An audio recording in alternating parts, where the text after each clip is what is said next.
Alright, this video is on redistricting. This is relevant because it's literally just happened, so I thought I would go over what it is and the process.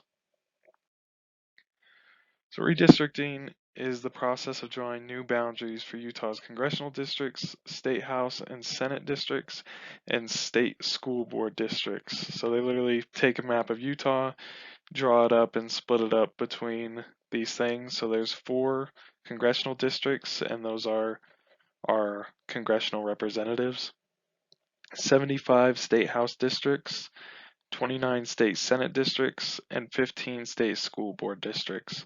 So yeah, like I said, they'll literally take a Utah map, split it up by 75 times or 29 times, and try to make it as equal as possible so that everybody has fair representation.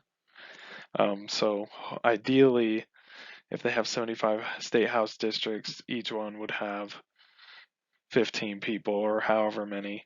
Obviously not 15, but however many that would be equal across the board. So redistricting happens because some parts of the state grow faster than others, and they have to be accounted for. And so if a county like, let's say, Utah County starts growing a lot faster than Weber County, then Utah County would get more representation in the Senate and potentially in Congress. And that is why redistricting happens, is to keep people as equally represented as possible. It's never going to be perfect, but they want to get it as close as they can and make it as fair as they can. So the new map is drawn by a legislative redistricting committee, and it happens every 10 years. It happens every 10 years because they use the data from the US Census, which occurs every 10 years. Now, this year, redistricting happened a little later than usual because of COVID and delays with the census and things like that, but it did still happen.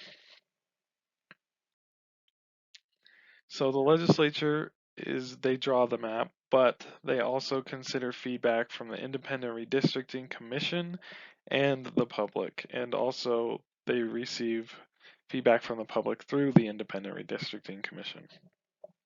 So the Independent Redistricting Commission was created by a proposition vote in 2018, which means it just went on the ballot with other things out to the public, and Utah citizens voted on if they wanted it or not. Now, it barely passed by receiving 512,218 yes votes, and it received 505,274 no votes, meaning that it was less than 1 percentage point that it passed by. So it was very close.